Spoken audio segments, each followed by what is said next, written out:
the Hazy Radio Network. Flip us on and flip the other guys off.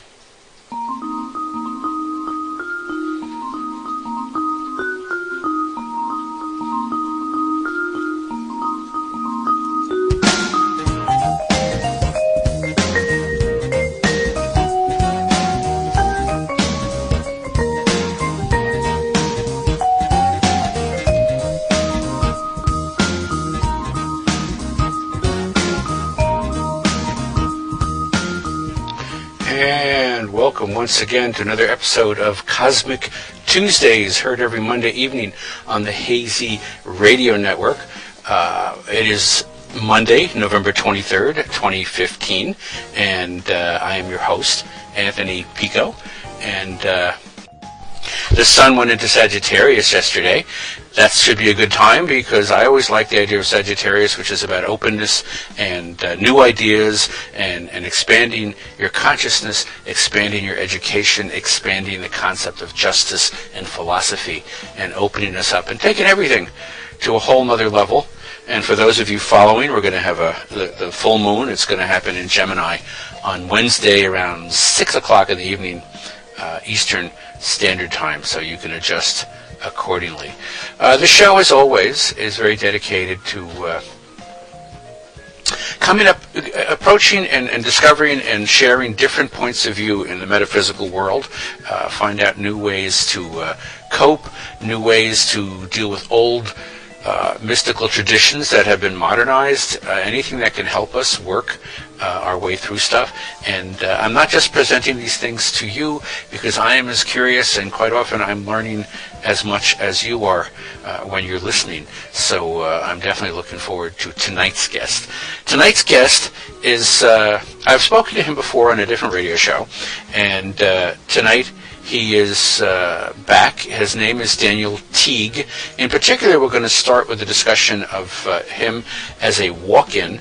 And for those of you that have never heard what the term walk-in means, it is a walk-in is this is from Wikipedia. So a walk-in is a New Age concept of a person whose original soul has departed his or her body and has been replaced with a new soul, either temporarily or permanently. A walk-in is where the original soul of a human leaves a person's body and another soul walks in.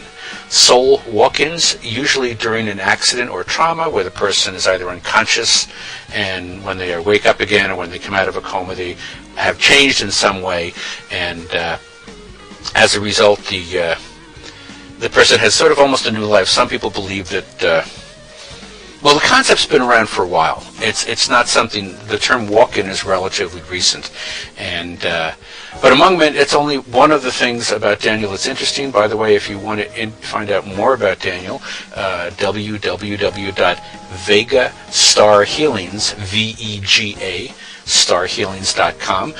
He works with energy. He is a remote energy healer. He's been doing this for a while, but we're going to start with the story of his walk-in experience. So, Daniel, are you there? Are you listening? Come on in. Hey, Anthony, how are you? Oh, I'm doing pretty well. Good evening, and welcome back. Not to this show, but welcome back. Always a pleasure talking to you. Likewise. So, walk-ins. What is your walk-in experience? I mean, in terms of how you went through this. So let me throw you guys into this amazingly crazy story. Forget the term walk-in for now. Okay. Don't worry about it. Let's take this nice and easy, like baby steps. Picture, go back to the early 90s. I was a high school student. Go back to about 1992. I was a senior in high school. And just to explain a little bit, my personality back then, I was pretty shy. And you'd never know it today. I wonder why. However, though, pretty shy student, had some in-school friends, not so many out-of-school friends, and that was basically about it. Just went to school. This is around the same time the movie Basic Instinct came out. Okay. Just to throw that out there. So one evening we actually went to see this movie, and this is in the early of the this is 1992, in the beginning of the year, and went to the movie. I had 3 friends with me. I was driving. We go to the movie. We leave the movie. I dropped off 2 friends. And the kicker is, that's as far as I remember. I woke up a week later in a hospital. Accident report indicates there was a 2-car accident with 1 victim, me. So you were alone? Though. As far as you know, you were alone in the car? No, I wasn't alone. I had there was another person in the car, but when we talk about victim, like I was actually I guess there was 2 people in the vehicle, but I was the real victim. The other person wasn't. He was injured, but it wasn't that severe. And I don't want to go into my injuries other than there was a mild traumatic brain injury, but I didn't even know it, obviously, at the time. All I know is I woke up a week later, and I knew there was something different about me, but I couldn't figure out what. I didn't really understand why I was in a hospital, but it didn't seem to. The question of why really wasn't bothering me. What I was feeling, though, was a sense of awareness that I've never felt in my life prior to that. And it was weird. I could hear the people talking that weren't near me at all. I'm in a hospital bed, hooked up to all these tubes. My eyes are like slowly opening, but I have this sense that there was people around me, but I can't see anybody. And then I have this sense that I want to talk to people, and I want to converse and find out what's going on, and it's fine. So going forward from there, I got out of the hospital, and over time, I just noticed these tiny little subtle differences. But going toward being more open and extroverted with people versus introverted and not wanting. It's not that I didn't want to talk. It's just that I never could really generate conversation with strangers, and now I found myself doing so. And so I realized I had a huge personality switch out of the blue. I was like all from an accident, which seemed completely strange to me. And I'll go through the whole recovery period. So getting back on your feet and all that sort of stuff. Nothing major really happened for about a year, and you get back to normal life. And but so we're talking about walk-ins. What I want to explain to you is I'm going to give you examples of what happened to me to make me think something weirder is going on. Okay. So we're going to kind of go around the topic, but still stay within the realm. All right. Take it away. So let's talk about movie theaters again. Okay. I found myself, going out with friends again. We go to the movies. The movie ends. We go out the exit doors, as you do. And the first indicator ever that there's a problem is as soon as I hit the exit door, I feel like I'm not in my body. I actually feel like there's something very wrong. I didn't know I was about to have a panic attack or what, but I literally took my hand and put it in front of my face and started waving my hand, and if you were an outsider, you probably thought I was drunk or something, but I'm literally waving my hand trying to figure out, is this my hand? I just literally felt like I was floating within myself. It's the strangest feeling in the world. And the sensation would last probably about a minute or about a walk to the car type of thing. And then it was gone. This exact behavior would go on every single time I went to the movies and left through the exit doors, but there was a pattern. It would only happen in the nighttime. I do not know why. So going forward from there, the next oddity that would happen, and I realized, and this stayed around for years. The movie thing kind of stayed for about a year, and then this one would be anytime I entered like a Walmart or a Kmart or a Target, one of these big department stores filled with people, only when I was by myself. As soon as I walked in, I got a surreal feeling that something wasn't right. I could not put my finger on it for the longest time. I felt like it was the onset of a panic attack, but the panic attack wouldn't actually happen.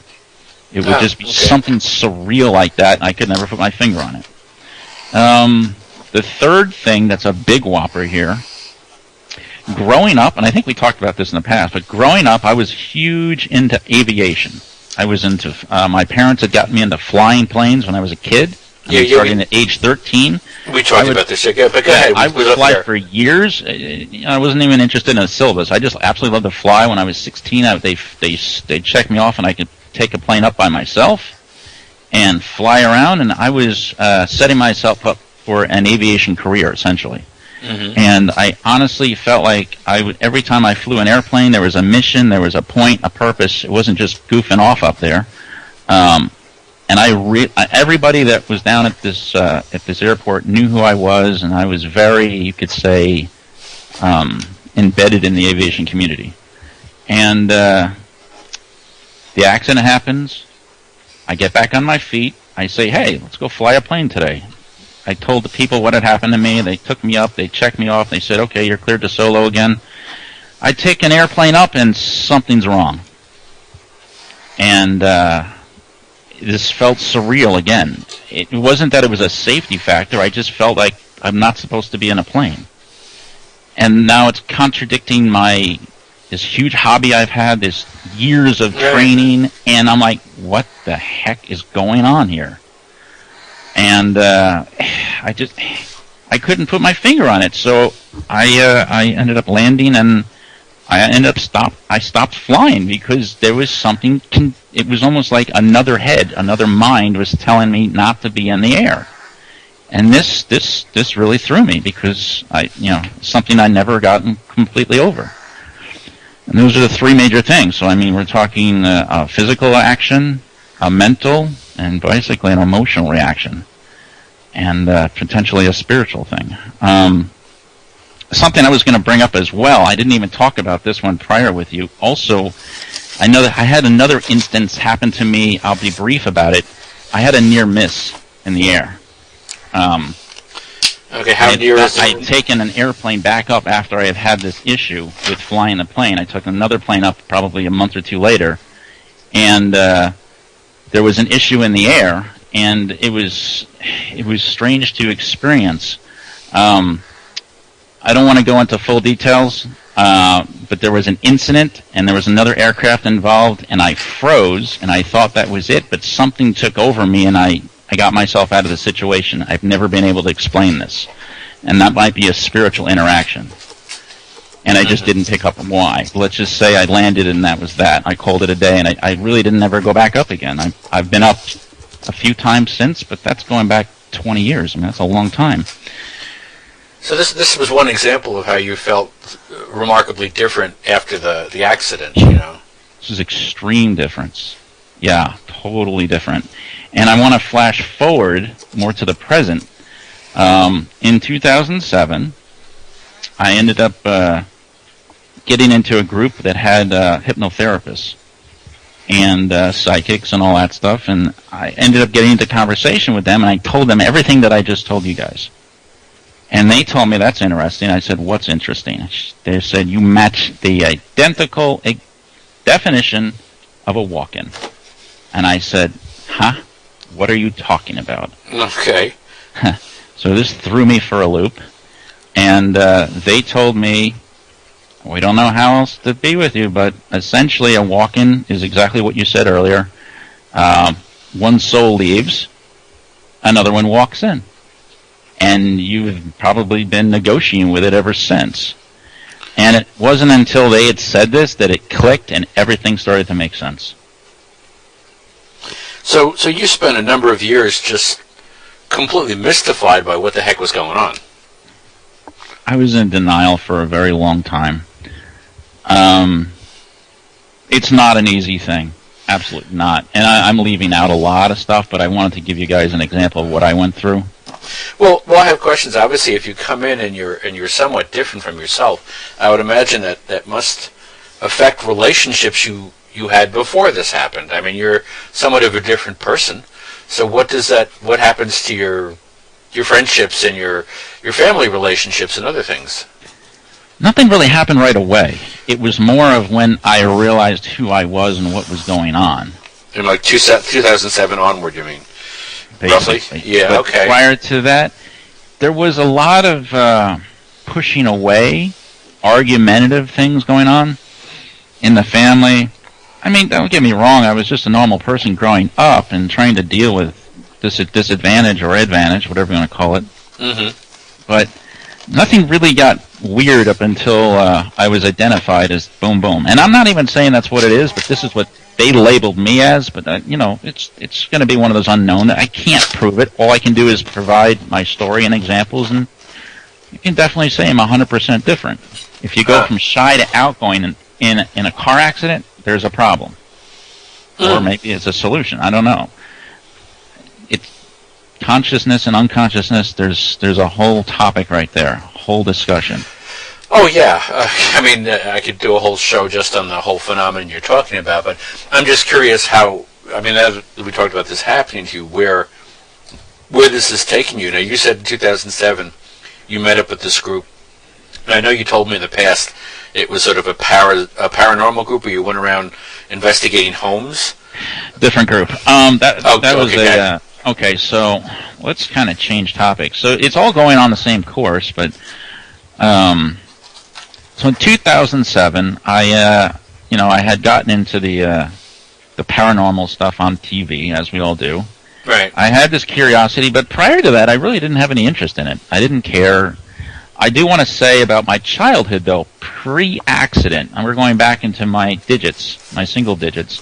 Okay. I want to say, originally I'm from the Northeast, and we had lived in Connecticut for a short time, and if you guys have ever heard of shadow people, this was my first experience as a child. I remember the parents rented an apartment. They had gone out for the evening, and the lights were off in the bedroom, and the hall light was on, and there was a hall, like a small hall light on the bottom of the hall itself. Okay. And I remember waking up in the middle of the night thinking people were coming in, and I'm looking at the hallway light, and I'm like, I don't really see anybody out there, but I had the sense that there were people there. And then all of a sudden, it was almost like there was a parade of people going right past my bedroom. I'm like, what the heck? And I say that candidly now, but you have to understand, in the mind of a child, I was terrified. Of course. I was under the blanket, I was under the sheet, I didn't know what else to do, I didn't know whether to call out or not, and it was just, to me it was people. In reality, it was shadow people. But as a child, you're going to interpret it however. Okay, and what is a shadow person to you? Go ahead. Well, a shadow person is nothing more than it looks like a shadow of a person, but shadow people would be literally just streams of people from left to right. Okay. And they didn't come into my room. They just seemed to go along the hall. The reality is, if you were to walk outside the bedroom and look left, there's nothing there but a closet. That's it. There's nothing there. Well, I've heard similar tales of people when this may be slightly different, when they see a ghost just walking in and out of a wall as if there was no, blockage there. So let's sure. get to that in a moment. And sure, then, yeah, we will. There was another instance in another home setting that also as a child, I don't know, maybe 10 years old, I woke up in the middle of the night and there's a face looking right back at me. And I didn't know what to do other than shut my eyes, and then I opened them and it was gone. And then I went and got my parents, and they didn't believe me, of course. Yeah, I can understand. That's how most parents are, and that's how life's been. Well, somebody in the chat room just asked, well, there's two different questions, actually. One, and I don't know how much you can or cannot answer this, but is everyone at risk of a walk-in? Like, do you have any idea what, in particular, might create a potential walk-in? Can anybody be walked in on? I would have to say yes. Potentially. There's potential.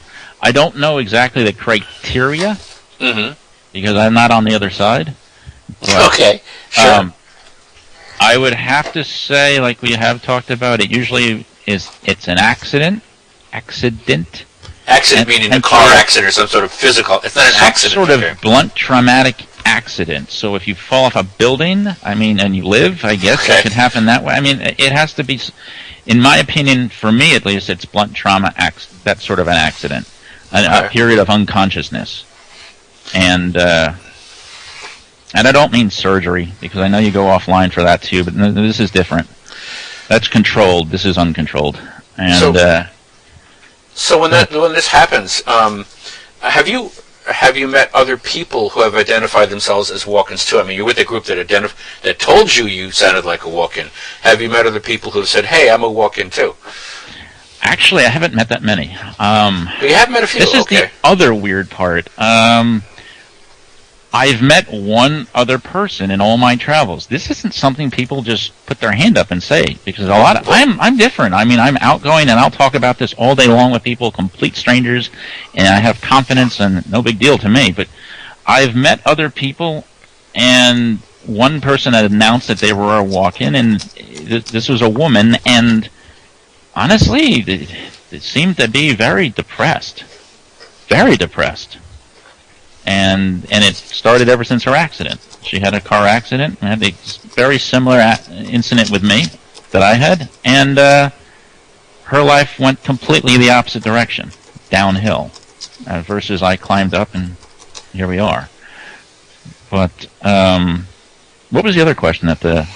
Oh, the other question somebody else asked, so the personality or the memories are still there from the original person, question mark? So you still have your childhood memories, obviously. Well, that's the weird thing. I had all my memories up until more recently where things have started to go fuzzy. Mm-hmm. And it seems like the non-important parts of my earlier life, meaning pre-accident, are gone or compressed into something that it's unnecessary for me to know anymore. I mean, I've noticed even more recently my short-term memory has gotten a little bit worse. But it's weird. I don't know if that's related to time. I mean, we're going through a transition right now. I'm sure people have heard of ascension and time shift. But the term we often use is the shift, capital T, capital S. But yeah, there's many names for it, and I think it's been going on for a number of decades now, and it is accelerating. Many people feel lately. Sure. So. And I don't know that there is an end to it. I mean, it might be also considered evolution. I mean, it's just a change of things is going on. But let's go back to more current times. So sure. I joined a ghost or paranormal investigation group because I wanted to be part of this. I wanted to see what was real, what was false, because I was at the time a skeptic of the whole ghost thing. Yeah, we've all had our odd experiences, but it is what it is. We're human. This is our natural instinct to want to be curious. So I joined a group, and I'm in Arizona now, and I joined it when I came to Arizona. And, it was just typical people, and to be honest, it was overnight work, and I didn't like it at all. I'm not an overnight type of person. But, once a month we would go out on these investigations and do our thing, and I probably went on a good 1 or 2 dozen investigations before something happened. And most of the time, nothing, because, I mean, it's total chance that people see stuff and hear stuff, and now you're going to bring a group of people in? Right. And it's totally, probably more often nothing will happen. And, you learn things about EMF, electromagnetic frequency, field, and, there are instances where there are appliances that are 20 years old and they haven't been replaced, and things can happen with the appliances to give off really high EMF. And if you happen to be in the kitchen or wherever the location of the bad power source is, you can have hallucinations. But not necessarily real quote-unquote ghost or that sort of thing. Mm-hmm. Because that's a possibility which you can rule out and resolve with an electrician, FYI. But the actual apparition, I actually saw one apparition the entire time I was doing this, and that actually took me to a brand new level. And I'll explain the experience. I don't mind. It was me and another guy. We were sitting on bar stools in a residential. It was just how the room was set up. It was completely pitch dark. We had 2 cameras on us. It was an old-style house. I think it was a Spanish house, how it was shaped. And there was a fireplace in front of me and a pool table behind me. The room went completely still. And just to fast forward through it, I literally watched a woman walk out of the fireplace, walk right past me on my right side, and disappear into the wall behind us. And when I say a woman, I don't it was weird. I mean, that's what I saw. But you have to understand, it's pitch dark. How am I seeing anybody walk? This is amazing. It was like a shadowy black female-shaped figure that was self-illuminate to the point you could make out an outline of the person. And I saw the face, the hair, and the torso, and the guy that was facing me on his seat saw legs going the other direction. And we had on camera, they saw us go from completely boring to completely excited in a blink of an eye. But was the and image so they captured? Knew nothing got captured on camera other than us. Okay. But it was personal experiences, but it was absolutely real. But I'll say this. It was the entity that passed me didn't walk at a normal speed or pace. And the best way to relate to it, if you've ever traveled in international airports, they've got these moving escalators that are flat, that kind of speed you through a terminal. If you walk against the flow of this thing, it looks like they're zipping past you. If you know what I mean. Yeah. That's exactly what this thing looked like. It just zipped past at that speed. So we're talking like fast. And it seemed to not have a clue I was there, vice versa. It paid no notice to you whatsoever. Not at all. Absolutely not.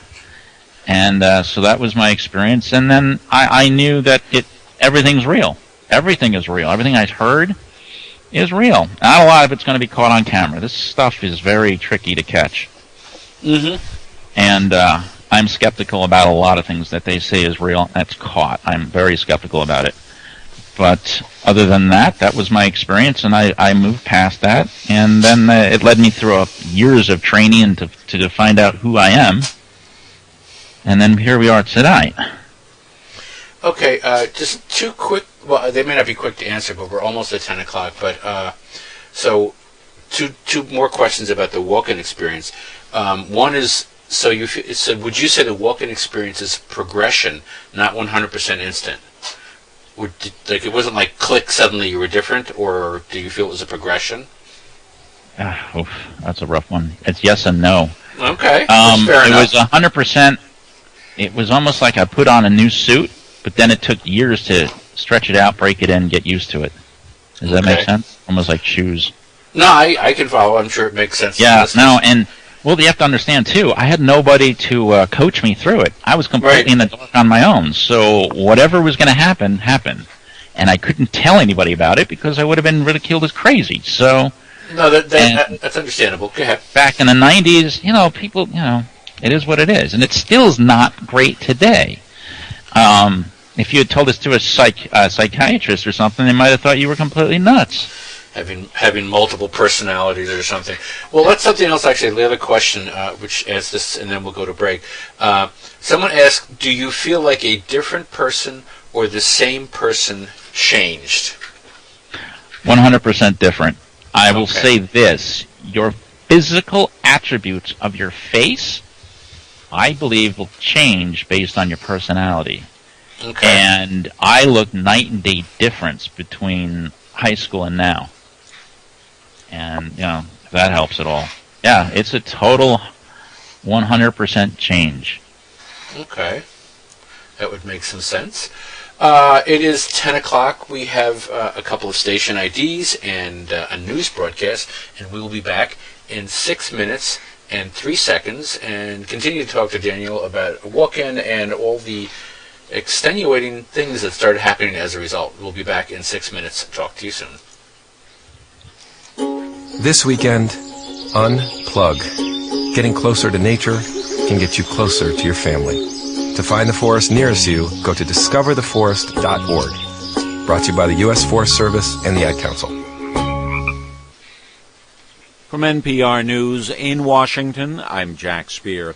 An explosive belt has been found in a trash can in southern Paris. NPR's Eleanor Beardsley reports the belt is said to contain the same kind of metal bolts as the other belts worn by the suicide bombers who struck on the night of November 13th. Analysts speaking on French television say this could be the belt of the alleged 8th attacker on the night of the 13th, Salah Abdeslam. Abdeslam's cell phone was traced for the last time on the night of the attacks in the same area of Paris. He's still at large, and there is a manhunt going on for the 26-year-old who is thought to be in the Brussels region now. Abdeslam's brother told investigators that his sibling could not go through with the act. He has publicly urged his brother to turn himself in. Eleanor Beardsley, NPR News, Paris. The U.S. State Department today issued a global travel alert warning Americans to be vigilant as they travel abroad due to increased terrorist threats. According to a U.S. envoy to an international chemical weapons watchdog group, the use of chemical weapons is becoming routine in the Syrian civil war. Speaking at a closed meeting of the Organization for the Prohibition of Chemical Weapons Executive Council at The Hague, envoy Raphael Foley said that includes a so-called non-state actor who appears to have used the chemical agent sulfur mustard in an attack in August. Foley says Syrian opposition forces were fighting the group calling itself the Islamic State in Syria near the Turkish border. Meanwhile, U.S.-led coalition airstrikes in Syria have killed more than 3,500 ISIS militants as well as at least 250 civilians. NPR's Allison Muse reports that's the latest tally by a human rights group. The U.S. has carried out airstrikes in Syria for the past 14 months. The Syrian Observatory says that 93% of the casualties were ISIS or al-Qaeda militants. The UK-based watchdog, which relies on a vast network of sources on the ground, says 250 civilians were also killed. In some cases, they were living near oil installations, which are increasingly targeted. In the past month, the observatory says Russian airstrikes have killed 381 ISIS fighters. But in addition, those strikes killed more than 400 civilians, as well as hundreds of anti-Assad rebels. Alison Muse, NPR News, Beirut. Billionaire investor Carl Icahn is calling on giant American International Group, or AIG, to break itself into smaller pieces. The activist investor saying he believes the current AIG is too big to succeed. Posting on his website, Icahn noting that he has spoken several times to AIG CIO Peter Hancock about making the company smaller, but Icahn says so far he's been unable to persuade him to do that. As a result, he says he plans to reach out directly to stockholders. Icahn owns 42 million shares, or roughly 3% of AIG, thinks the company needs to be split into 3 separate publicly traded companies. On Wall Street today, the Dow closed down 31 points. The Nasdaq was down 2 points. You're listening to NPR. The man accused of repeatedly shooting a Houston area sheriff's deputy at a gas station there has been indicted on capital murder charges. According to court documents, 31-year-old Shannon Miles was indicted by a grand jury in connection with the August killing of Deputy Darren Goforth. Miles is currently being held without bond at the Harris County Jail. According to prosecutors, the deputy was filling his patrol car with gas when Miles allegedly shot him 15 times. Consumer technology industry says Americans will buy 400,000 drones this holiday season. The Federal Aviation Administration is tackling the growing presence in the skies and called a task force on drone and safety experts to help. NPR's Alina Selyuk reports the group is now recommending a new registration system. The FAA task force says the government should register everyone who owns a drone that's heavier than about half a pound. These aren't the rules yet, but guidance from a special task force. Here's co-chair Dave Voss from Google. What we're recommending at this point is that each owner has a registration number, and if that owner owns 1 airplane or 100 airplanes, the same registration number can be used on all the airplanes that that owner owns. If the group's recommendations are adopted, anyone flying a small drone would need to go online and submit name and physical address to the government. The registration would be free, and the FAA has not said when it will release its formal rules. Alina Selyuk, NPR News, Washington. Crude oil futures prices closed lower today. The price of oil was down 15 cents a barrel to end the session at $41.75 a barrel on the New York Mercantile Exchange. I'm Jack Speer, NPR News in Washington. From the latest newscast to the newest podcast, NPR One handpicks local, national, and international stories based on what you like. Download the NPR One app, a new way to experience public radio.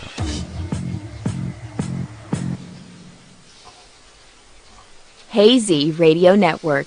The views expressed and the opinions given by the individual hosts and their guests do not necessarily reflect those of Hazy Radio Network, its affiliates, or sponsors. All shows are independently owned and broadcast for entertainment purposes only.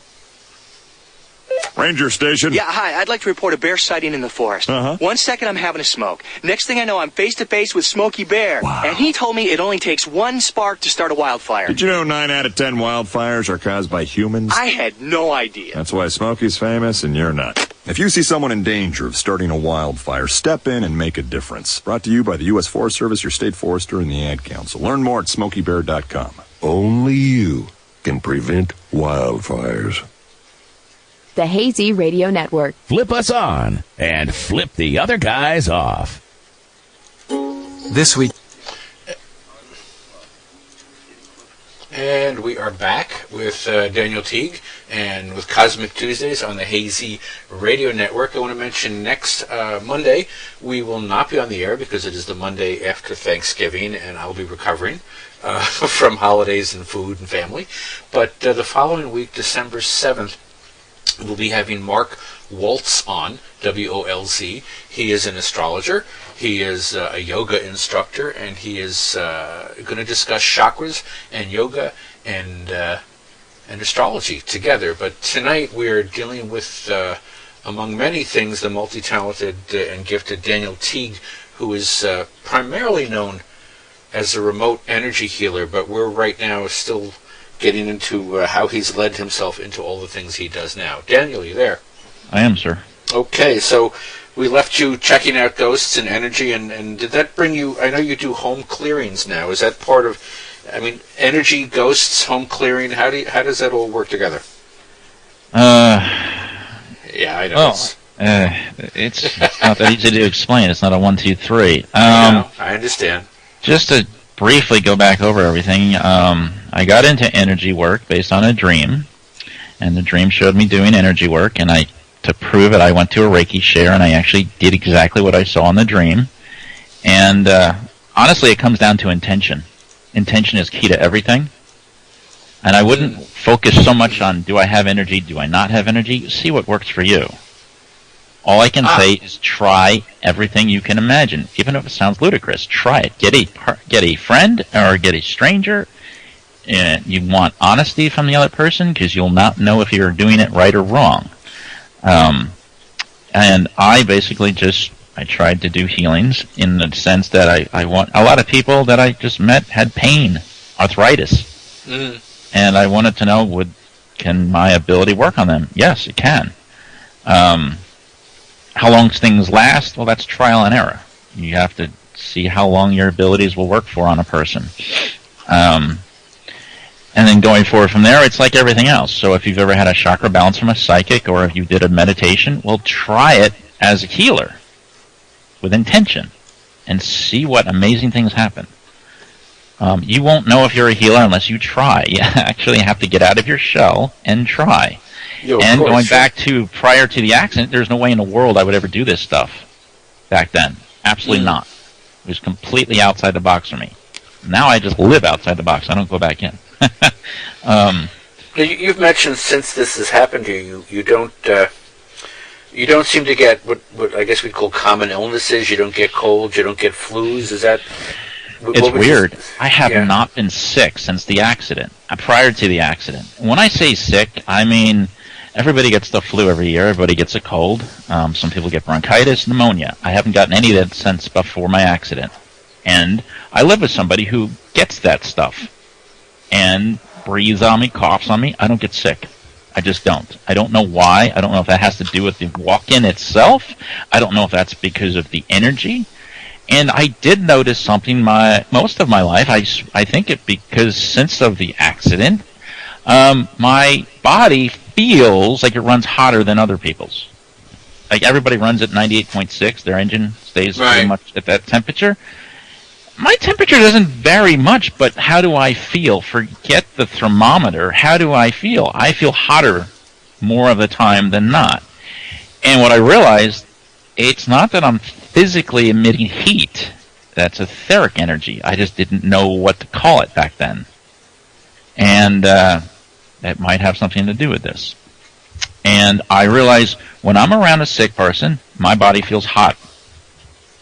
Not hot that I'm going to feel sick, but it feels slightly elevated. So I believe that is energy circulating me, keeping me away from the ick. Now, I will say this. I don't catch sicknesses to say like that sort of thing, but I do have issues. I have had digestive problems my whole life. And, actually, I would have to say it's going back to age 16, 17, but it was definitely before the accident that my belly had issues. But everybody has sensitivity issues with certain foods and all that sort of thing. And I have caught stomach bugs. That's definitely true. But something to do with more of the respiratory stuff, I don't get it. Okay. I don't mind. It's just something to point out. No, I certainly can understand. I wouldn't mind either not getting a cold every winter or whatever. So and I do get I get allergies and all that sort of stuff, but that's just elemental stuff. And the ghosts you refer. I know when we've talked off the air, just us chatting, you've referred to ghosts as energy, and obviously you do energy healings, and Einstein has talked about energy equals mass squared, so everything is energy. So how do you... I would imagine you begin to see the universe differently if you're seeing everything as energy. Everything is different. And then you start... You see the movies that come out, and, The Men That Stare at Goats is a wonderful movie that can open your eyes. The Matrix. I mean, you just get into things. You start saying, hey, maybe some of this stuff is real. And I can talk about this real quick. Cloud bursting. We didn't go over this, but this is no big deal. Anybody can try this stuff. The Men That Stare at Goats talked about cloud bursting. I was like, what in the world is that? So, with my thought process, let's try it. Okay. I looked this up on the internet, how to do this, and I couldn't believe there's instructions there. So I actually tried it, and it worked. And this is literally staring at a cloud and saying, burst or melt. There's a repetitious phrase to use, but within minutes, I watched a cloud dissipate right in front of me, the one I was looking at, and I was like, oh my goodness. So, I mean, it's literally go out and try something, and if it doesn't work, try it again. It's not a big deal. And maybe some things aren't going to work because they're not, quote, real. They're kind of made up. But, yeah, you will feel, see, hear everything different. And when you get into this stuff, other things happen. Once you actually get in and say, oh my goodness, this is real, the world opens up for you, and other things happen. And you're just seeing the world in a different way. Sure, absolutely. And so when you do your home clearings, which is one of the things you mentioned doing on your website, what are you clearing out of the home? What is in this home? Let's talk about this whole ghost thing and paranormal. Okay. I want to clear the air, too, because there's a lot of bad rumors floating around between movies, TV shows. The internet is a disaster ground for this word paranormal. Paranormal does not mean ghost. It has nothing to do with it. A ghost would be under the umbrella of paranormal, but the problem is paranormal is such a widely used word. When I say paranormal, you think ghost. That's it. You go right to it because you're brainwashed to think this. Well, there's a lot of TV shows that use that as a phrase just for ghosts. Go ahead. The only thing paranormal means, let's break it down. Para and normal. Para, as in parachute, means above, and normal is normal. So anything paranormal is just abnormal, not normal. Mm-hmm. And yes, there's lots of things that can go into this, but I would love for people to stop having the mentality of, oh, if it's paranormal, you must mean ghost, because that makes no sense to me.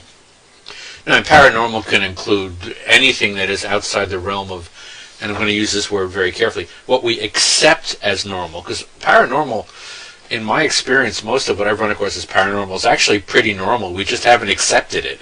So, but I understand what you're saying. It can refer to UFOs, it can refer to witches, it can refer to Ouija boards, it could cover a lot of stuff. ESP, psychics, mediums, seances. I would be referenced as paranormal, me, personally. Yeah, sure. Yes. So going forward, what is a ghost? I mean, this isn't even that easy to explain either. When I do a home clearing, if a person comes to me and says, I don't feel right in my home, and I say, well, can you explain more? And if they say, well, they have negative emotional feelings in their home and they don't know why. And they know for a fact that it's not an electrical outlet going bad or anything like that. Or if a person says, every time I look in a corner and it's dark, I swear there's somebody looking back at me. even if there's nobody there. I can't explain what a shadow person is. I can't explain what an apparition is. But when I do a home clearing, all this stuff seems to go away. And I have to go based on feedback of the party that I'm working with. What I tell people as a healer, every single human being has emotions, positive and negative. When the person crosses or passes away, they go to the next dimension. However, their negative emotions cannot go with them. They have to go somewhere else. So where do they go? They kind of stay back here.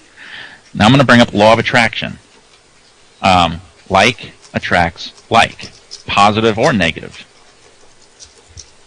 I can't explain why all this happens, but I can kind of give examples. So if there is just negativity floating at the workplace, and for some reason you're negative that day, you have maybe attracted, it follows you home.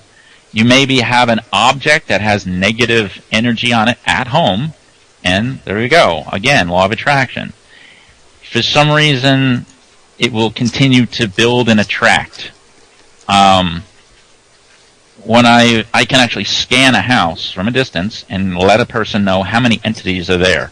And it's not necessarily a real person. It's just characteristics of energy. But it individualizes itself. So I can say, hey, there's 50 ghost energies in your house, or there's 75, or there's 100. Generally, this is a little bit scary, but don't freak out. Everybody has ghost energy in their house. Everybody. Sure, I would imagine. Reality is, it's not building very quickly, so nobody knows it. And when I say that you wouldn't even notice much, let's just say I'm going to throw a number out there like 50 to 60 to 75 entities. You won't even, if you're below that number, you're not going to notice a whole lot of negative. Maybe noticing some things below that number, but nothing that would stir your attention to say maybe there's a problem here. Because honestly, nothing's going to happen. It's going to be more emotional based as it builds. And one of the skills I have that's energy based, you can consider it a psychic ability too, is reading objects, psychometry. So yes, there are negative memories on an object. It happens. Well, this would be some sort of form of attraction for another negative energy. Just gonna throw it out there. So over time, you will have sensations, and the reality is these sensations will press on the human mind. If you have family, if you have pets, your pets will pick up on this stuff. The more there are bad energies that come in, it becomes a swell effect, almost like miniature tornadoes or vortices in the house. And it's not every second of the day, but it happens. And your pets will react to it, and you won't know what is going on. Other things can happen. Negative things. The more negative energy, the more energy in general, you may have objects seem to fall off the table. But this is more of, and when I do energy clearance, it's going to be more of on the emotional level.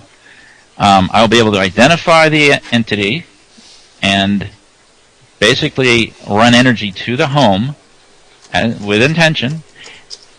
And you just wait for the feedback. Usually within 24 hours, I have amazing feedback, saying everything's returned to normal. Everything.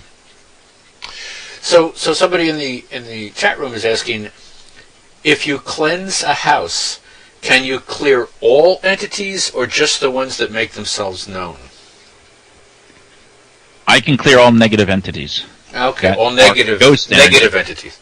When I say ghost is nothing but negative. There's no positive ghosts at all. It's just, and this is strictly my opinion based on my experience, but it's 100% on the ghost. Now, there's two other entities that I will touch on, but we're not going to go into. There are spirits. Spirits are real. They're me and you. We cross, we come back, we visit. That's a spirit. And then there's other beings that can come in that I'm not going to go into tonight, but the spirits and the other beings, we don't clear. We can't clear because it's completely different energy. But we can definitely talk to them and find out what their intentions are, and they'll kind of part ways, that sort of stuff. But we're just going to talk about the ghost energy for tonight. I'll be honest, I wouldn't if I had a positive spiritual entity coming through my apartment, I certainly wouldn't want to get rid of them, so I can understand that. Right. Negative energy, sure, yeah. After I do the home clearing, I set up protection on a house. Okay. And, I mean, this is going to sound a little strange to everybody, but it is what it is. I have a connection to the Light Warriors. I call them the Light Warrior Army because there's enormous amounts of these things. And they are positive, and they're working toward the human race. Or not for them, but toward them into helping. And it kind of acts like a separator, so they will protect the home from anything negative. I can't say how long it lasts because really it's an unknown, but it can be many, many months because this can start all over again. So, you can't control who comes into your house to say. You don't know what they're going to have on them because you could have a party at your house and somebody has a watch in their pocket full of negative energy and this whole thing starts all over again.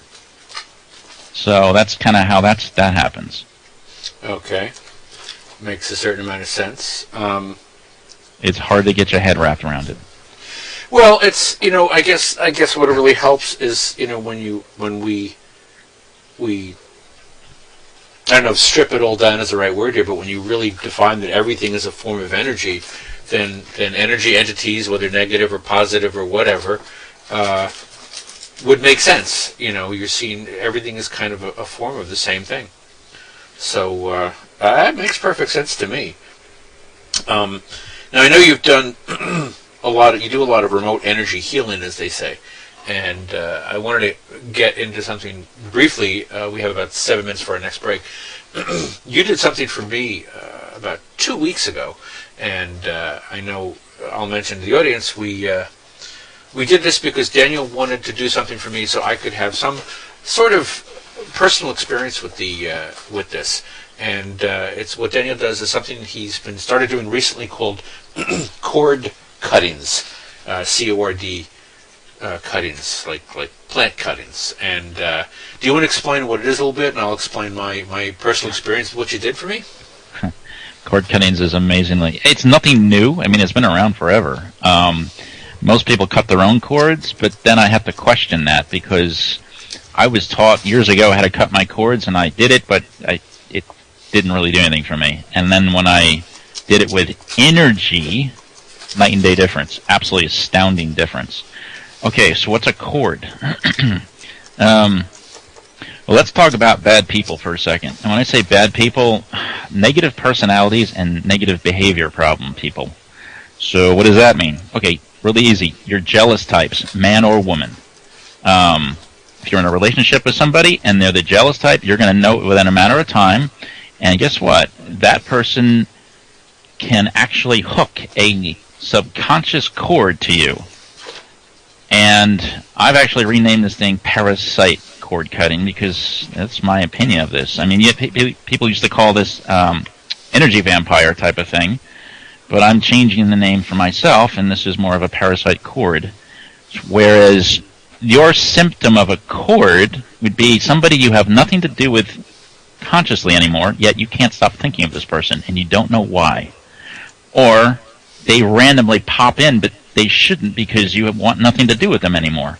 So that's the biggest symptom going right now. And like everything else, I kind of just assumed the idea how to do this with intention and energy, and when I cut a person's cord, there's a reaction. It's not necessarily immediate, but it depends on the... This is going to be kind of hard to describe too, but there's a sensitivity with cords. So if somebody dropped a cord on you from your childhood and you're an adult, and they're there but they're not really there, when I cut the cord, you may not even know the difference. However, if there is a jealous X, you are aware of this person, you can't get them out of your head, you think there might be a cord, I can actually scan and find out if there is or isn't, but go ahead and cut that cord. The next day, you may have a detoxing sensation is the best way to describe it. I never had this when I cut cords on my own without energy, ever. When I did this with energy, completely night and day difference. I really felt surreal the next day. And obviously, the more cords you have from other people, it magnifies it. And you have to understand, though, too, people aren't consciously courting people. This is a subconscious thing. So the only way to really identify if a person, without having a healer check it, is if you know somebody that's a narcissist, if you know somebody who's an egomaniac. Those are types of behavior and negative types of personalities and sorts of stuff. And they are the types that will be courting people left and right. And this can be healers, this can be psychics and all that stuff. I mean, this is personality. It's not profession. Mm-hmm. So you have to be really cautious and wary about letting certain people work on you. I mean, this is reality. Okay, well, we have a couple of questions as we get into this topic, and of course I'll supply my own experience when you cut the cords that I suggested on me. But two comments, which you sort of answered. One of them is, can protection be put in place to prevent negative energy? And somebody else also asked, can protection be put in place to prevent negative energy from returning? And somebody also asked, what do the negative energies do to you when they surround you? What effects do they have on a person? Let's say the person is unaware of them, but there the cords are, you know. Do you want me to go into that now, or do you want me to wait? Do you need a break now, or do you want me to... You know what? We have about 3 minutes before we break. I'm going to just quickly explain what happened to me and how it worked out for me. Very quickly, Daniel said that he cuts cords, and he said, give me a list of people that from your life that you think might perhaps have cords upon you and connected to you in some way, shape, or form emotionally. And I did give him a list, and not all of them were alive. I'll be honest. I did pick some people who had passed that I thought might have still had connections to me. And one person in particular was a woman I dated years and years ago, and we had a very difficult relationship, mostly because I was a bit of a jerk at the time. And it ended very difficultly, and I think there was a lot of connections that we never really resolved. And what I found funny was the day after I gave him a list, and her name was on the list, I woke up from a dream in the morning. In a dream, I haven't seen this woman in like 30 plus years. I woke up with a dream of her, and we were walking down the street and talking about stuff and getting along really well. I mean, nothing special was going on in the conversation, but the vibe was so different. And I remember walking her to her door, and I said, "Oh, this is a new apartment you're living in?" And she said, "Yes." And I hugged her and said, say goodbye to her. It was 1 in the afternoon. There was nothing romantic in the dream. But I woke up and I said, like, what the heck was that? Because it was not the way I remember relating to her 30 years ago. It's almost like there had been some sort of peace declared. And I haven't dreamt of this person in decades either. So I just found it very curious that she turns up in a dream the next day, and a couple of people who were on the list that I currently associate with, people I know do business with and stuff, their attitudes changed. I mean, they were still who they were. It's not like suddenly, Mr. McNasty became Mr. Nice Guy, but I just found there kind of a peacefulness and an ease of communications with them, as if like the dust had settled. Things weren't as difficult as they were, and so I can say that much about this cord cutting thing, as I felt like an instant, like I said, I gave him the names one day, and that night I wake up from a dream in the morning that I'm getting along really well with an ex-girlfriend and kind of making peace with her, and then some business people I have to deal with have been much more easier going. So I do find there's a curious... there was a very curious cause and effect there that I can't just say, oh, well, I was fantasizing about it. I hadn't even, So anyway, that's my story, and I am sticking to it. But right now we have 2 minutes and 25 seconds of station ID, and we will come back and answer some questions and take this whole thing another 20 or 30 minutes on into the night. Back shortly, guys. From science to paranormal, mainstream to mayhem, and music to mythology. We cover it all here on the Hazy Radio Network. Coming to you live from our studios to your living room and now your mobile devices. Check out your favorite shows on iTunes, yourmuse.fm, TalkStream Live, Loud City, and more. We're putting the Z back in talk.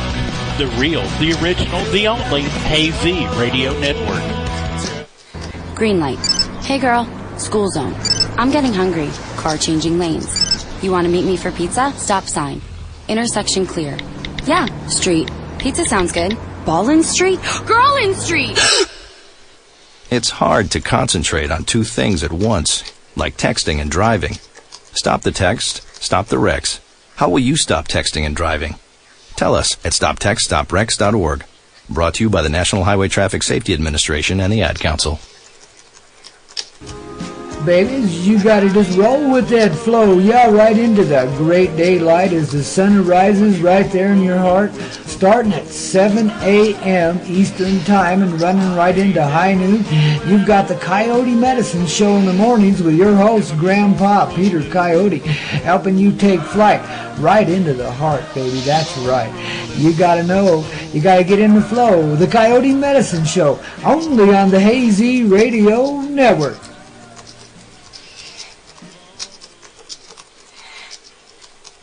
You feel petrified. You're struggling with your mortgage payments, not knowing what to do. You do nothing. But if you do something, you're far more likely to get the most positive outcome. Making Home Affordable is a free government program. Call 888-995-HOPE to talk one-on-one with a housing expert about your options. Call 888-995-HOPE or visit makinghomeaffordable.gov. Brought to you by the U.S. Treasury, HUD, and the Ad Council. Hazy Radio Network. The views expressed and the opinions given by the individual hosts and their guests do not necessarily reflect those of Hazy Radio Network, its affiliates, or sponsors. All shows are independently owned and broadcast for entertainment purposes only. From science. And we are back once again with Daniel Teague on Cosmic Tuesdays, heard every Monday evening from 9:30 to 11 p.m., except next week. The Monday after Thanksgiving. So we were talking about cording and how Daniel can cut the energy cords of people that attach themselves to you in some sort of a negative or difficult way for emotional reasons. And I do want to add, actually, Daniel, when you asked me for a list of 10 people, I did put one person on the list that I thought, well, this person probably isn't really that connected, to me in that way, just out of curiosity. And that was the one person you said did not have any cords attached to me. So I was pleasantly surprised at your accuracy. Thank you. And somebody has asked, of course, the questions are still coming, what can be done if you cord someone else? Can Daniel help you uncord in that way? Or is that not a thing? So in other words, if, let's say, I attach a cord to somebody else and I come to you and I say, hey, can you cut all the negative cords I have to other people? Is that conceivable? Of course. I just need the other person's name. I need to know. I need to. Still, okay, I need to contrast. Okay. Absolutely. Name is. Yeah, I'm going to stick to that right now. Okay. Sure. Now, somebody had asked about, is there protection? Absolutely. Something I do with every single person that I cut cords from is I use the Light Warrior protection. I put the person. I can't say the Light Warrior is a real person, but they're an energy of light on the positive side that goes in between, almost like monkey in the middle, and they prevent the negative party from reattaching the cord. And what I do want to mention, because this has happened to me personally, if I cut a nasty cord, we'll get into a second what a cord even looks like, there's a chance that the other party that is the negative party will freak out and not understand what's happening. Why do they feel disconnected? There's a key word right there. If you have your cords cut with a person and they call you and say, I feel very disconnected to you, that should be a major flag saying that, oh my goodness, something happened here. This is a reality. You have to watch their wording, and then you have to watch their mannerisms over the phone or even in person. If they seem upset, that means it worked. And they're having a difficult time resyncing with you, as in putting that cord in. And, people have said to me, is there good cords? And I said, no. A cord is a cord is a cord. And I've gone over this many times with people. This might be a little extreme, but I think of a cord as a slave system. of some degree, because who wants to have any cords attach them from other people? So you wouldn't, like a loving bond wouldn't necessarily be a cord as the way you interpret or identify them. Do not, sir. No, that is not. Okay, just checking. I do not. Anybody who says I'm corded to them and that's my lover, I'm like, I'd be very, very suspicious of that attitude, that personality. I want to know if they're a negative personality from an outsider perspective. There's other things that brings people together, but I'm not going to use the word cord by any means. Cord is a cord is a cord. There's no positive cords. And I may get some flack from that, but I have to stick with my guns because I know it's working.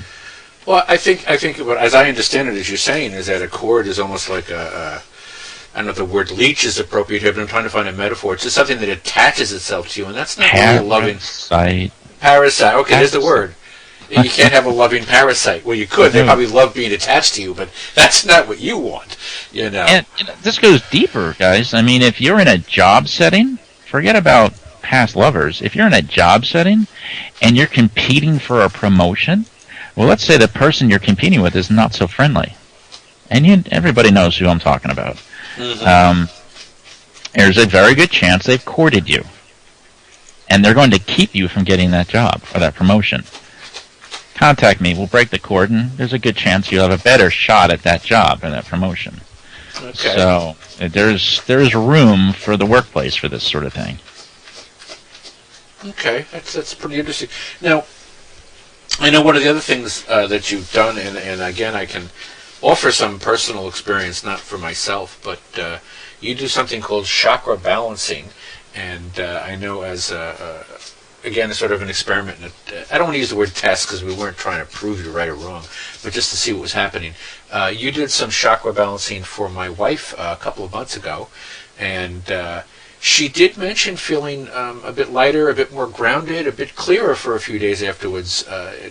Could you explain a little bit what chakra balancing is? And I know it's all part of this remote energy healing you do, and you know, somebody actually in the chat room, by the way, has already called for you to come back for a second show. So we will have him back because there's so much more to Daniel than we can get to in the next 10-15 minutes. Chakra balancing, would you want to describe what that means and what you do when you do it? Sure. Well, my take on a chakra, it's an energetic wheel. You can't see it with your naked eyes, but you can technically feel it if you're in tune. There are 7 chakras in the third dimension body. We have the crown, the third eye, the throat, the heart, the solar plex, the sacral, and the root. These chakras are very sensitive to negative energy. If you are overexposing your chakras to negative, these chakras will energetically calcify and slow down, and to the point they will stop spinning. Wouldn't worry about what direction they rotate in. If a person's chakras aren't spinning, there's a chance, there are people out there that I will clear their chakras, and there's a chance they've never been spinning. So they'll have a major, almost personality shift. I can't tell you the ideal person that has their chakras not spinning, but this will be a person that's not very social, seems disconnected. Mm-hmm. If the chakras have stopped spinning, they may have strange body pain that they can't seem to resolve. And it may not be that it's emotional blocks, because that's something else, but this would be just spontaneous pain and without really knowing why. Mm-hmm. I understand if you're lifting a toddler up or something like that, you may create back pain, but if it doesn't seem to go away, you might want to have your chakras fine-tuned. So it's physically, it affects the physical, emotional, and mental. And so if you've started to have emotional outbreaks, you don't know why, it's probably because of your chakras. If you're mentally not thinking the way you normally think currently through your life, probably chakra base. What happens when you have your chakras aligned, cleared, aligned, and balanced? Well, just that. And, I tell people it takes about 24 hours. Everybody's going to be affected by this differently. If you don't have any physical pain, usually the pain gets resolved immediately, almost instantly. And the emotional and mental, well, that takes some time. I tell people that the energy will get into your energetic pathways and clear out all the gunk. I don't consider it a negative. I consider it a positive. But the description that I've been told time and time again is I feel like I'm kind of buzzed or detoxing. Well, that's the energy clearing all this stuff out. But so basically, the chakra balancing, energetic healing, will clean off all the gunk or the calcification on the wheels, and these wheels will start to spin again. If you've never had a chakra balance done, there's a good chance you'll sense a vibrating feeling within you. You won't be able to put your finger on it because technically it's in your aura, or the power center, or the power field that's around the body, but you may have sensations. And did your wife say that she had vibration feeling? I can't remember. She did say she felt the energy. She felt kind of, energy moving through her. The thing is, she was continuing to work as she did it, but she did notice there were definite shifts in it. Absolutely. She said she felt kind of, lighter isn't quite the right word, but a little more engaged, a little more energized, a little more grounded in some way. Now, I want to talk about. I have been in meditation groups where the leader has encouraged us to cleanse and balance and spin our own chakras one by one as we go through meditation. Not to take work away from you, but I'm out of curiosity, is it possible for a person to do things like this to help themselves if they can't always have their chakras balanced every other week or whatever, have their tires rotated, whatever it might be? Understood. Yes. I tell this to people after a balance by me. I mean, you could do whatever you want at any time. It's going to be kind of hard for people to identify what is a chakra in my system, so I tell people to use the color system. It's very simple to remember. Roy G. Biv. We've all learned that color pattern in school. Red, orange, yellow, green, blue, indigo, violet. So red being at the base and, violet being at the top. Everybody knows these colors. What you can do is focus on each color. And see the color in your mind and go ahead and make it dirty on purpose, and then see yourself wiping it clean so it's nice and bright, and see that bright, vibrant color come through, and thus then your chakra will be technically cleaned. I definitely recommend people listen to a meditation that clears their chakras and balances and all that. Do you have one? I don't listen to a meditation to clear my chakras because I just use my own energy patterns. But no, but I know you put a couple of meditation YouTube videos up where you can listen to it and you talk people through meditation. I just wondered if you'd had that too. I don't do I haven't done the chakra. Okay. That sort of thing. I recommend there's a million on YouTube, so everybody is free to search that. And what you need to do is find the one that resonates with you. You'll know if your chakras are spinning because you're going to feel phenomenal when you're done with the meditation. And if you feel neutral or the same, it didn't work. Move on to the next one. You need to accept it didn't work. And what I also recommend to people, and I tell this to them after I do a chakra balance, what people may or may not know about me, guys, I don't do anything over the phone. Everything is silent. I'm a silent energy healer. Because everything is internalized in my mind. So I'm actually talking to myself within when I do this remotely. There's something going on with tuning forks. Sounds funny to hear, but there are specific designed tuning forks to meet each frequency of a chakra. And you can actually buy these right on eBay. Just look up chakra tuning forks. And I can't say that they will clear and align and balance your chakras, but I recommend this as maintenance after one of my chakra balances. And again, you're free to do whatever you want, but this is what I recommend to people. And you just, clang the tuning fork in the designated area of that chakra, and you will actually feel a nice vibration. And you just keep on clanging it until you feel that you've had enough. There isn't a right or a wrong how many times to do it. It's all based on you. Okay, by the way, just want to mention when we were talking through my notes, and I remember my wife said that her hands vibrated. When you did the chakra balancing for a while, her hands were very aware of energy and vibrations in her hands.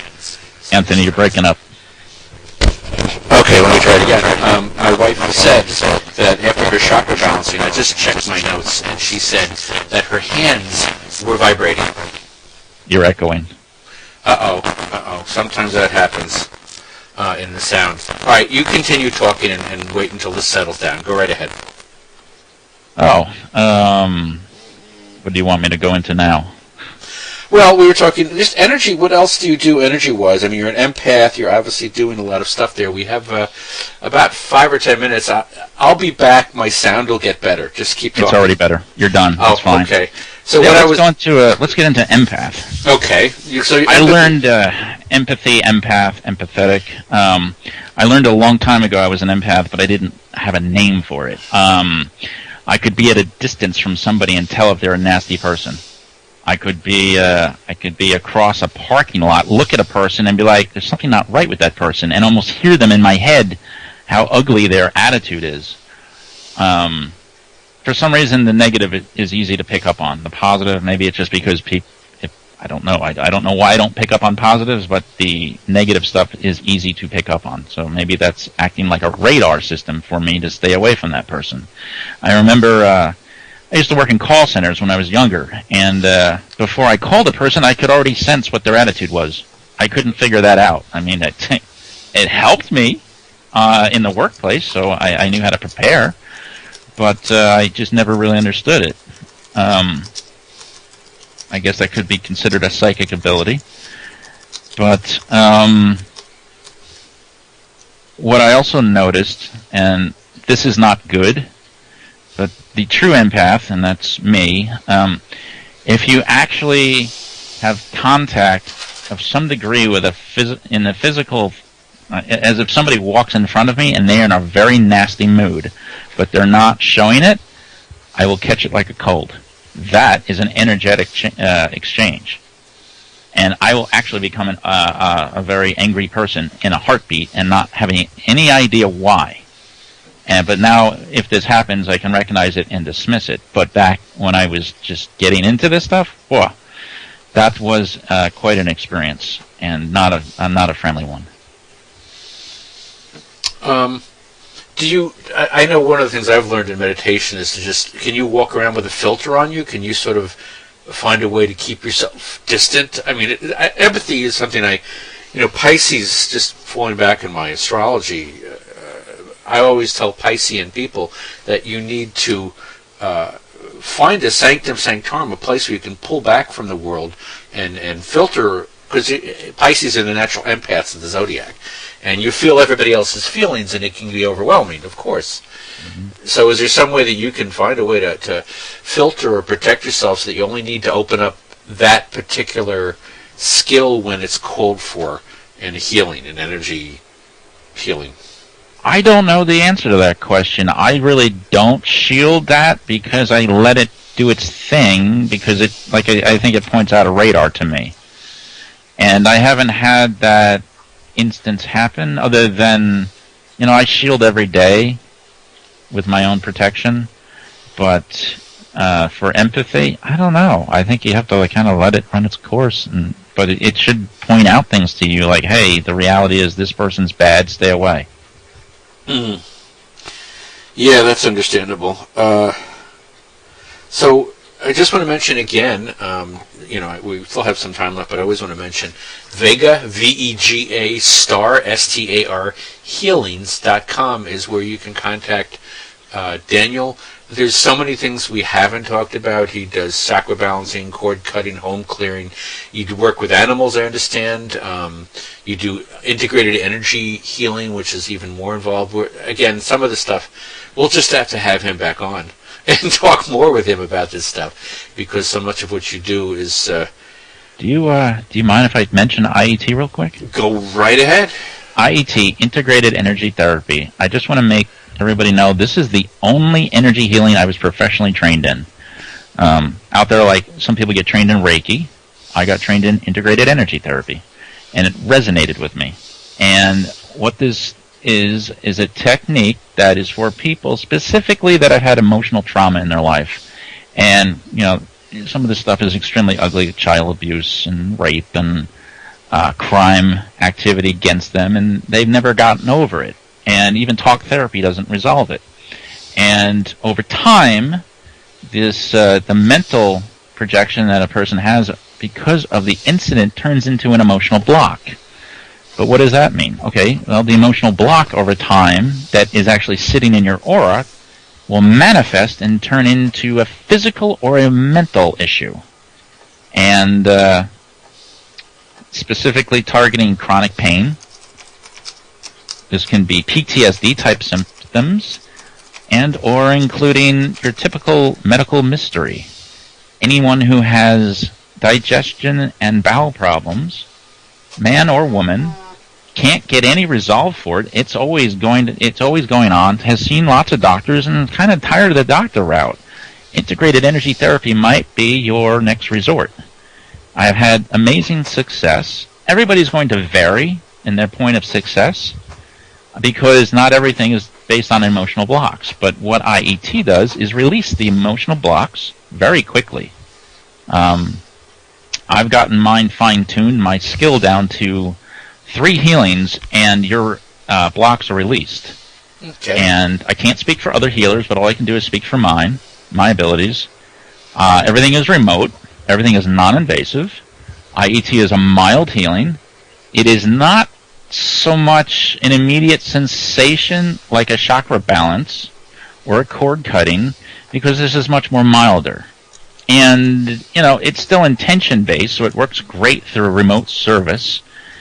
But it can take months, weeks and weeks and months to heal your physical or mental issues, because all IET is doing is releasing the blocks so your own body will take over the healing process.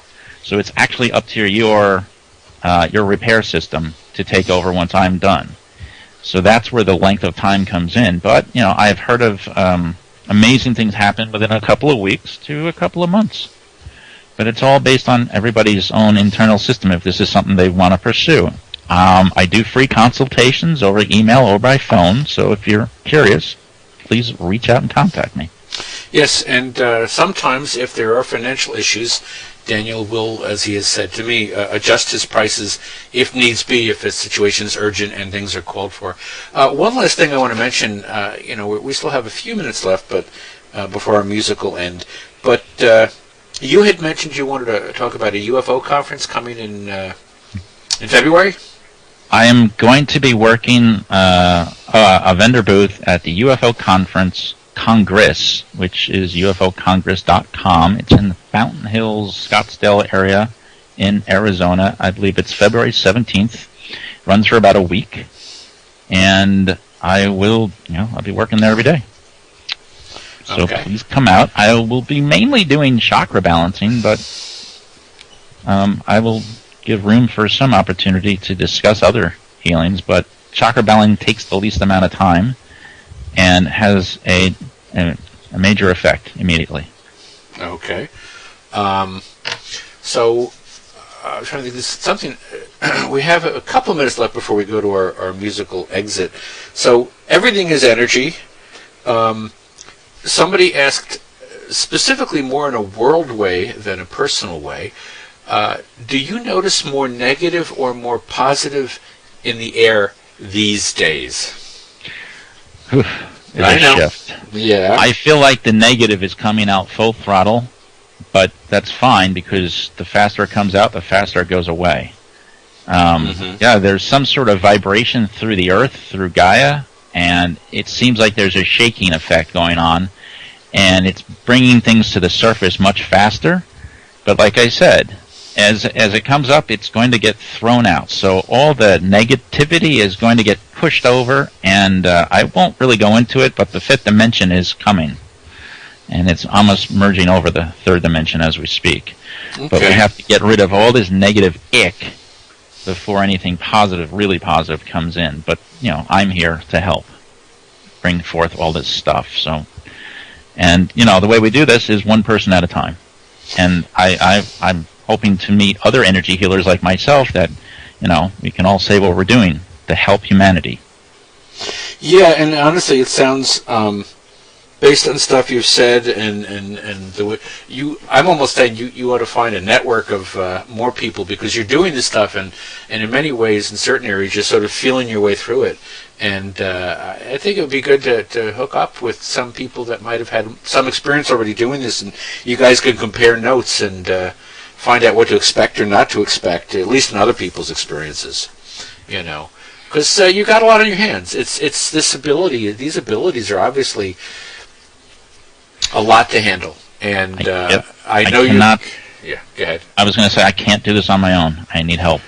I need help by the thousands, if not more. And everybody that's a potential healer, I've started mentoring people. You can contact me for that as well. I mean, I'll just offer simple suggestions, but everybody needs, if you feel that you're an energy healer or have potential, stand up. It's time to shine. And I do want to mention, as I always do on the show, that everything you hear here can be adapted. You don't have to do it exactly like Daniel does it.